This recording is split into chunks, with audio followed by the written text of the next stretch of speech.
انتخابات کی تاریخ جو ہے وہ کوئی زیادہ خوشگوار نہیں ہے۔ قوموں کے ہاں جو بحران حل ہوتے ہیں، مسائل حل ہوتے ہیں، قومیں آگے بڑھتی ہیں، اپنے مستقبل کا لائحہ عمل بناتی ہیں، حکمت عملی بناتی ہیں، وہ الیکشن کے بعد ہوتا ہے۔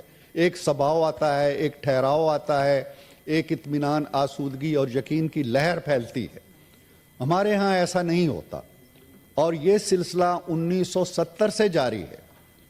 یعنی پہلے تو آپ یہ تصور کیجئے کہ 1947 میں پاکستان بنتا ہے، 23 سال ہم انتخابات نہیں کرا سکتے۔ پہلے انتخابات جب ہونے لگتے ہیں 1958 میں تو ایک طویل مارشل لا آ جاتا ہے، انتخابات سے پہلے ہی آ جاتا ہے۔ دوسرے انتخابات ہوتے ہیں جو 1970 میں ہوتے ہیں، بلکہ پہلے ہوتے ہیں کیونکہ 58 والے ہو نہیں سکے۔ اس وقت ایک اکثریت کا فیصلہ جو ہے وہ تسلیم نہیں کیا جاتا، لہذا ملک ٹوٹ جاتا ہے۔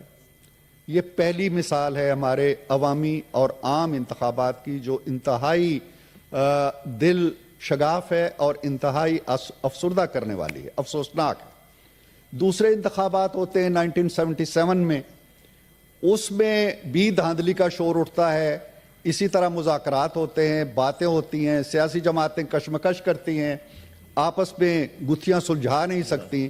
نتیجہ یہ ہے کہ پھر ایک 11 سالہ مارشل لا ہمارا مقدر ہو جاتا ہے۔ ایک انتخابات ملک توڑ دیتے ہیں، دوسرے انتخابات 11 سال مارشل لا کا تحفہ دے دیتے ہیں۔ بعد میں بھی جتنے انتخابات ہوئے، کسی حکومت کو اپنی میعاد پوری نہیں کرنے دی گئی، کوئی وزیر اعظم اپنی میعاد پوری نہیں کر سکا۔ So I agree with my colleagues کہ ہمارے ہاں انتخابات کی تاریخ کوئی زیادہ دل افزا نہیں ہے، خوشگوار نہیں ہے، افسوسناک ہے۔ اور یہ حالیہ انتخابات میں بھی یہی ہوتا رہا ہے۔ یعنی بہت ذکر ہوا لیکن 2018 کے انتخابات کا ذکر نہیں ہوا۔ 2018 میں کیا ہوا تھا؟ 2024 کا ہم نے رونا رویا، ایک شام غریباں کی کیفیت بپا کی، لیکن کاش ہم 2018 کا بھی ذکر کرتے۔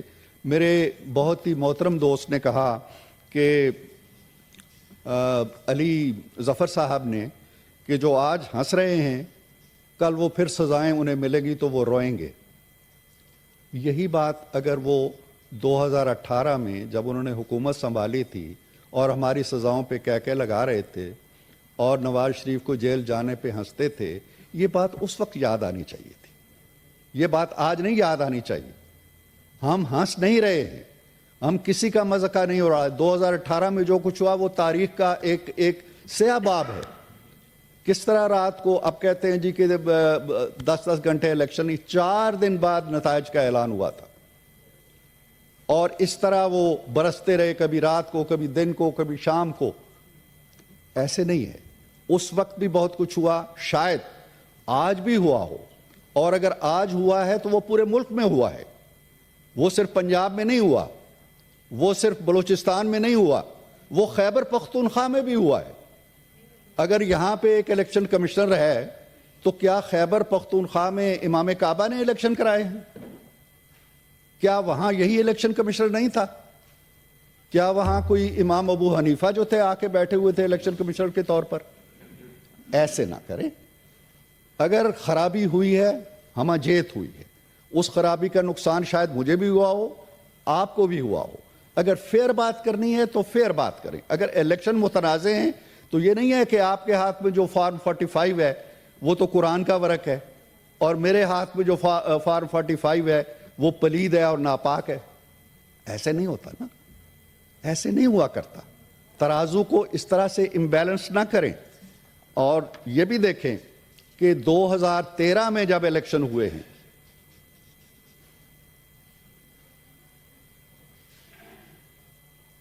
جی آپ جاری رکھیں اس پہ۔ 2013 میں جب الیکشن ہوئے ہیں اور یہاں پہ 4 مہینے کا ایک احتجاجی دھرنا ہوا ہے، اس وقت بھی کہا گیا، اس وقت کا نعرہ کیا تھا؟ 35 پنکچر۔ آج کا نعرہ کیا ہے؟ 45، فارم 45۔ تب کہا گیا کہ افضل خان اٹھے تھے اس وقت، کوئی سابق سیکرٹری تھے، اور انہوں نے کہا تھا جی بڑی دھاندلی ہو گئی۔ آج ایک کمشنر صاحب اٹھائے ہیں۔ یہ توازن دیکھیں اور یہ ریپیٹ ہوتی ہوئی ہسٹری دیکھیں۔ اس وقت یہ الزام تھا کہ اردو بازار میں بیلٹ پیپر چھاپے گئے ہیں، آج یہ ہے کہ لکشمی چوک کے اندر کوئی پریس ہے وہاں چھاپے گئے ہیں۔ یہ اگر دھاندلی ہوئی ہے، میں یہ عرض کر رہا ہوں، تو یہ ہر کہیں ہوئی ہوگی۔ آپ جو ایک سیلے بے پناہ کی طرح پورے خیبر پختونخوا کی پہاڑوں اور وادیوں پہ چھائے ہوئے ہیں، وہ ٹھیک ہے، وہ درست ہے، وہاں کیوں نہیں ہوئی دھاندلی؟ جہاں جہاں آپ جیتے ہیں وہ دھاندلی سے پاک منزہ مصفہ الیکشن ہے۔ جہاں جہاں آپ کا مخالف جیتا ہے وہ دھاندلی سے جیتا ہے، وہ ووٹ چوری کر کے جیتا ہے، اس کو کسی اور نے جتایا ہے۔ ایسے نہیں ہو سکتا ہے 5 سیٹیں 10 سیٹیں ادھر ادھر ہوئی ہوں، میں یہ نہیں کہتا ہوں، ہمارے ہر انتخابات کے اندر ایسا ہوتا رہتا ہے، لیکن یہ نہیں ہوتا۔ اور پھر 2018 میں نواز شریف کہاں تھا؟ آج عمران خان صاحب جیل میں ہیں، تو نواز شریف کہاں تھا؟ وہ بھی جیل میں تھا، اسے بھی سزائیں ہو چکی تھی، اسے بھی الیکشن میں نہیں آنے دیا گیا، اس کی بیٹی کو بھی جیل میں ڈال دیا گیا، کہا گیا کہ 2 سال کی محنت ضائع ہو جائے گی اگر یہ باہر آئے اور الیکشن لڑے۔ یہ باتیں ہم بھول گئے ہیں۔ اس وقت سب ٹھیک تھا، جائز تھا، کوئی احتجاج کی آواز نہیں اٹھتی تھی۔ جو اس وقت غلط تھا وہ آج بھی غلط ہے۔ اس وقت ہمیں الیکشن میں حصہ نہیں لینے دیا گیا، اور ہمارا جرم یہ تھا کہ ہم نے بیٹے سے تنخواہ نہیں لی تھی۔ آپ کے جرائم کی فہرست تو ذرا مختلف ہے، اور یہ بھی دیکھیں کہ آپ کے ہاں تو سزائیں ہو رہی ہیں نچلی سطح کی عدالتوں سے، آپ وہاں سے جاتے ہیں ہائی کورٹ میں، ہائی کورٹ سے جاتے ہیں سپریم کورٹ میں۔ ہمیں تو سزائیں سپریم کورٹ دیتی تھی، وہیں سے شروع ہوتی تھی، وہیں ختم ہو جاتی تھی، نہ کوئی اپیل، نہ کوئی وکیل، نہ کوئی دلیل۔ یہ ہمارے ساتھ ہوتا رہا ہے، اور پھر بھی ہم نے 2018 میں بھی آ کے ہم وہاں بیٹھ کے اور آرام سے اپوزیشن کے طور پر اپنا کردار ادا کیا، سڑکوں پہ بھی نہیں گئے، واویلا بھی نہیں کیا، دنیا جانتی ہے کیا ہوا تھا۔ تو خدا کے لیے آپ بھی اس نظام کو بچانے کے لیے، اس نظام کے دفاع کے لیے آگے بڑھیں۔ میں ایک اور چیز جناب چیئرمین بتانا چاہتا ہوں، مشاہد صاحب یہ آج بھی آزاد ہیں، پی ایم ایل این کے نہیں۔ ہمارے بہت سے جی ہاں، یہ ہمارے بہت سے کولیگ جو سینٹ میں بیٹھے ہوئے ہیں، ہمارے بھی ٹکٹ چھینے گئے تھے، ہمارے بھی سمبل چھینے گئے تھے، ہمارے ٹکٹ منسوخ کیے گئے تھے، اور ہم آج تک آزاد بیٹھے ہوئے ہیں۔ ہمارے نام کے سامنے پی ایم ایل این نہیں لکھا ہوا، ہم کسی وات المسلمین میں شامل نہیں ہوئے، ہم کسی سنی کونسل میں نہیں گئے، ہم آزاد بیٹھ کے اپنا کام کر رہے ہیں، اپنی بات کہہ رہے ہیں۔ تو دوسری بات یہ ہے، ایک سروے جو پاکستان کا سب سے معتبر ادارہ ہے، گیلپ، اس کا سروے، اس کا نام تھا political weather report, Gallup Pakistan کی طرف سے جنوری میں شائع ہوا، الیکشن سے 1 مہینہ پہلے۔ وہ ریکارڈ میں ہے، آپ اخباروں میں دیکھ لیجئے گا اور ان کی ویب سائٹ پہ دیکھ لیجئے گا۔ وہ یہ کہتا ہے، وہ سروے یہ کہتا ہے کہ پنجاب اور اسلام آباد کو ملا کے پی ٹی آئی جو ہے وہ 34% ووٹ لے گی یا سیٹیں لے گی، اور پی ٹی آئی نے لی ہیں 35%۔ سروے کے عین مطابق اس نے کہا تھا پی ایم ایل این لے گی 32%، پی ایم ایل این نے لی ہیں 33%، سروے کے بالکل قریب۔ اس نے کہا تھا پیپلز پارٹی لے گی 6% پنجاب اور اسلام آباد میں، پیپلز پارٹی نے لی ہیں 6%، اتنی ہی لی ہیں۔ خیبر پختونخوا، وہاں کا پی ٹی آئی کا اس نے سکور دیا تھا 45%، اور الیکشن کمیشن کے جو اعداد و شمار آئے ہیں 44%، اس کے بالکل قریب۔ جے یو آئی کو اس نے کہا تھا جی کہ 15% لے گی، جنوری میں اس نے 15% ہی لیے۔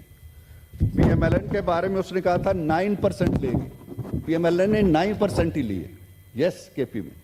اور پیپلز پارٹی کا کہا تھا کہ جی 7% لے گی، اس نے 6% لے گی۔ سندھ میں پیپلز پارٹی کا اس نے کہا تھا 44% لے گی، 44% ہی لیے۔ اور کے پی میں اے این پی کا سکور تھا 7%، جو 6%۔ یہ جنوری میں یہ اعداد و شمار آئے ہیں جو آج کے الیکشن کے نتائج کے عین مطابق ہیں۔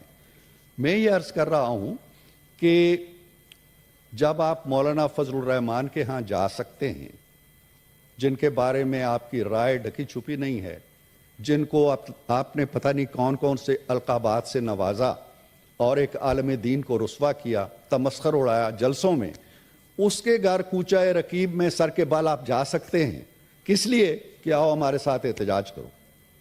تو آپ ان جماعتوں کے ساتھ کیوں نہیں بیٹھتے؟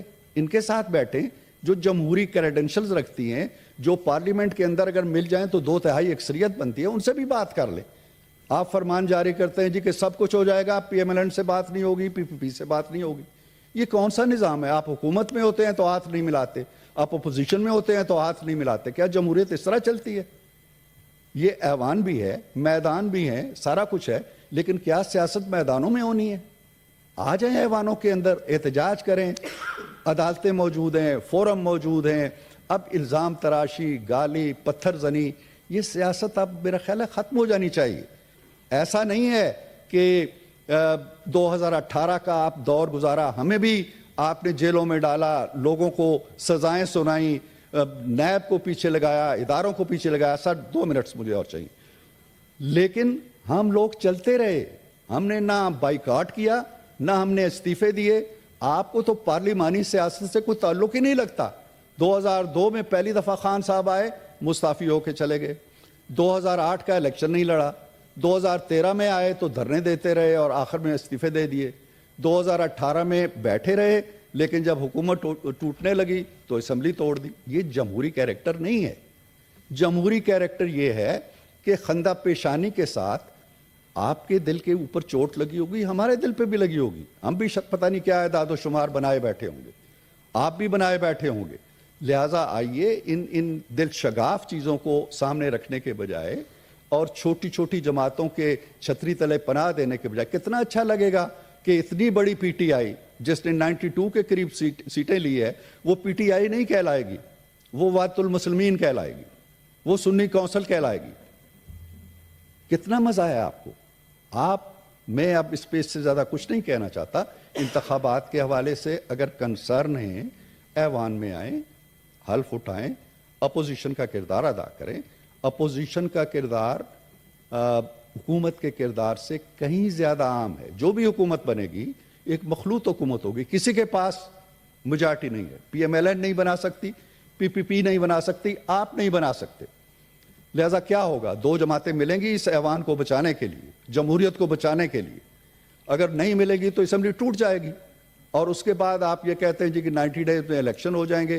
الیکشن ہوں گے یا کیا ہوگا یہ میں نہیں جانتا۔ لہٰذا مل جل کے اس ایوان کو بچائیے، سیاسی استحکام لائیے، اپنی اختلافی آوازیں اٹھائیے، اپوزیشن میں اپنا کردار ادا کیجیے۔